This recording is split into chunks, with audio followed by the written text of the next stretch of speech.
Yo, what is up guys? LostNUnbound here, and today I will be breaking down the Xbox One versus the PS4, and the PS4 comes out tomorrow, the Xbox One next Saturday. So this is decision time for a bunch of people. Hopefully I can make that decision just a little bit easier. Now myself, for the past several years, I have been running with the 360, but on several occasions I have tried and played the PS3, but I always favored the Xbox 360 just a little bit more. The flow of everything, the controller, the dashboard, that's what I always lean towards. But this is a completely different and new generation of gaming. I'm going open-minded, I'm going unbiased, and I actually just made my opinion after months of research and thinking. I only made my decision last night, so I'm really going to try to break down this the way I thought of it myself and what really helped me make the decision. Hopefully it can help you guys too. Now to start off, I want to go over a major category, the graphics of each console. Now the PS4 runs native 1080p games, while on the other hand the Xbox One runs an upscaled 720p version of each game. Now obviously the PS4 1080p natively, that's already an advantage. That's a little bit of a bump up from the Xbox One. Nothing major, nothing that's going to really change the whole aspect of the game, but that is an advantage that I have to give to the PS4.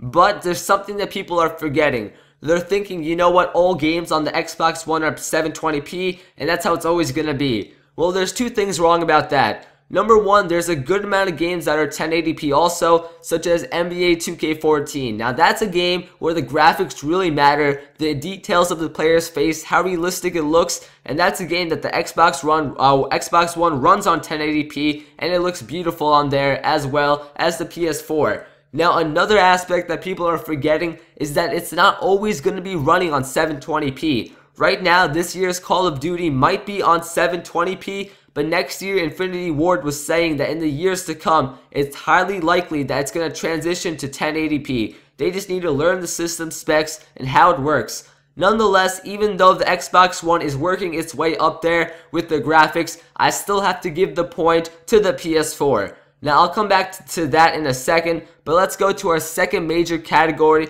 and this is the entertainment and social aspects of the console. Now, when I say this, what I mean is things such as watching TV on your system, listening to music, watching Netflix, pretty much anything extra aside from playing the game itself. Now, in the last generation, this was definitely something, a category that the Xbox 360 won over the PS3. Not many people could argue that, but this year it's a little bit different. The PS4 has definitely stepped up their game. They brought a lot of new features aside from gaming, but at the same time, in the Xbox One, this is something that I feel, just like the PS4 is always a little bit ahead of the Xbox One for graphics, I feel like the Xbox One is definitely ahead of the PS4 for this category.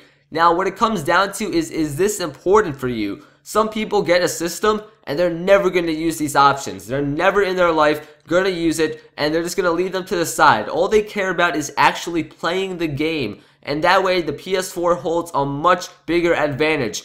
But at the same time, there is the people that really rely on these features and will go as far as making the decision of which system to get based on such features. Now, the last major category that I want to go over is the controllers before I get onto my summary. Now, the Xbox One is known for its asymmetrical analog sticks, but at the same time, its D-pad is pretty rough. Nothing too special, definitely nothing compared to the D-pad on the PS3.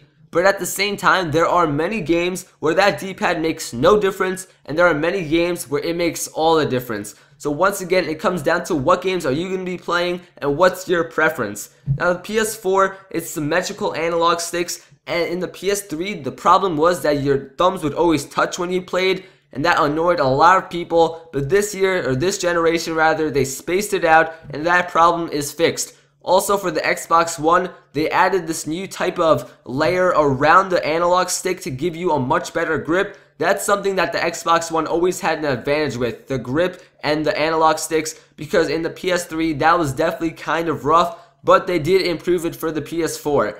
Now, when it comes down to controllers, it's 100% what you prefer. A lot of people like the asymmetrical analog sticks like myself. A lot of other people prefer the symmetrical, but in my opinion, what really happens is that right now, I've been playing 360 for several years. I love the 360 controller, and I can barely use the PS3 controller. But I guarantee you that right now, if I go get the PS4, a year later, I'm going to look back and be like, oh wow, I can't even use the Xbox 360 controller. I'm so used to the PS4. So really, don't make that have such a major impact on your decision, because I can almost guarantee you guys, you will adjust to it very quickly and you're not even going to think of it. Like what you use the controller right now that you're using for your system, I doubt you actually think about it too much because you're going to adjust to it quickly. So that's something I do not want you guys to make your entire decision on, because that's going to be kind of a mistake. But now I want to give my summary, and this is probably the most important part of the video. Now so far I've given a point to the PS4 for the graphics and power, a point to the Xbox One for all features aside from gaming such as Netflix, TV, and music, and I'm keeping it at neutral for the controller. So we have a tie, and as I said before, it's not a yes or no answer. What it really comes down to is your preference. If you're the type of player that you get a system and all you're gonna do is play the game, you don't care about Netflix, you can watch TV on your own, you don't care about anything else, you want to play your game, and you want to play your game at the highest efficiency rate. If you're that type of person, I'm going to have to say you should go with the PS4. Unless there's some other factor, such as all your friends going to Xbox One, stuff like that, some small stuff like that, I would say other than that, go with the PS4.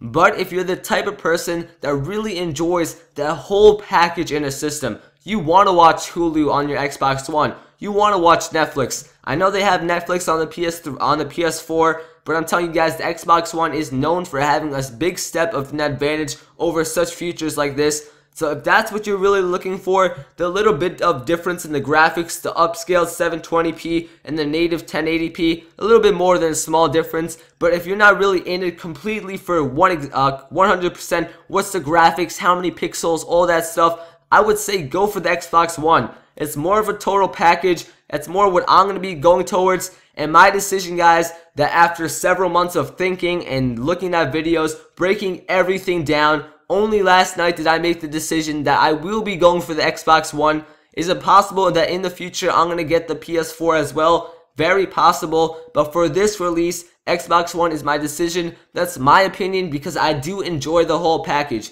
Of course, I love the gaming and the graphics. That's the most important part. But I feel like everything new with the features, the voice command saying Xbox watch TV, Xbox turn this music on, Xbox go back to game. These are the things that, in my opinion, in the end make the Xbox One a better package. But what really counts is what you guys think. What do you prefer in a system and what counts to you? So hopefully this was able to make your decision a little bit easier. Make sure to comment down below which one are you getting, and maybe even leave a reason why. I'll take a look at all of them and put them all into consideration. If you guys enjoyed this video, make sure to leave a like down below. I really appreciate all the support, guys. The next gen gameplay is gonna be off the charts, non-stop gameplay once I get my next gen console. Also, don't forget to subscribe to join LNU Nation for your #1 source of all NBA 2K14, Madden 25, and even some Call of Duty Ghost gameplay, along with some Let's Play series coming up pretty soon. Definitely gonna do some walkthroughs for some of the pretty intense single-player games coming out, so make sure to keep an eye out for those.